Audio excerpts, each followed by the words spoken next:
दादा, अरे 7 दिवसावर आले लग्न, सगळी तयारी झाली, पण फर्निचरचं काय? गृहवस्तू भांडार 10 ठिकाणी फिरण्यापेक्षा आपल्याला हव्या असलेल्या वस्तूंच्या हजारो व्हरायटीज एकाच ठिकाणी पाहायला मिळतात, फक्त गृहवस्तू भांडार मध्ये।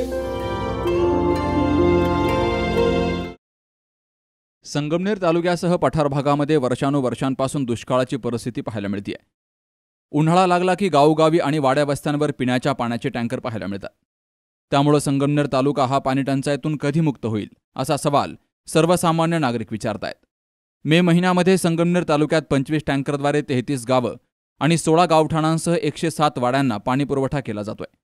दरम्यान दर शनिवारी प्रवरा नदीवर ज्या ठिकाणी शासकीय टँकर भरले जातात त्या ठिकाणी विद्युत पुरवठा सुरळीत राहत नसल्यामुळे तालुक्यातील पाणी पुरवठा विस्कळीत होतोय। यावरती प्रशासनानं लक्ष द्यावं। या ठिकाणी डिझेल पंप उपलब्ध करून देण्याची गरज आहे।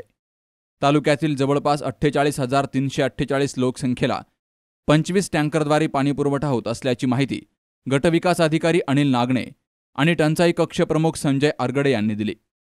शनिवारी लाईट नसल्यामुळे 2 तासांपासून टँकर उभे असल्याचं आज पाहायला मिळालं। पठार भागाला दरवर्षी पाणी टंचाईचा सामना करावा लागतो। काही गावांमध्ये पुरुष मंडळही मोटारसायकलला ड्रम बांधून पाणी वाहताना पाहायला मिळतात। अशी भयान परिस्थिती आहे। दरम्यान तालुक्यातील अनेक गावांसह पठार भागातील गावांमध्ये जलजीवन मिशन योजनेची कामं सुरू आहेत। काही ठिकाणी ही कामं बोगस झाली आहेत अशा तक्रारी नागरिकांनी केल्या होत्या।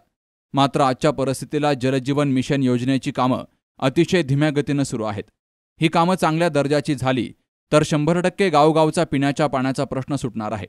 त्यासाठी या कामांमध्ये पारदर्शकता असणं फार महत्त्वाचं आहे। बाबासाहेब कडूसह सुखदेव गाडेकर, सी न्यूज मराठी, संगमनेर।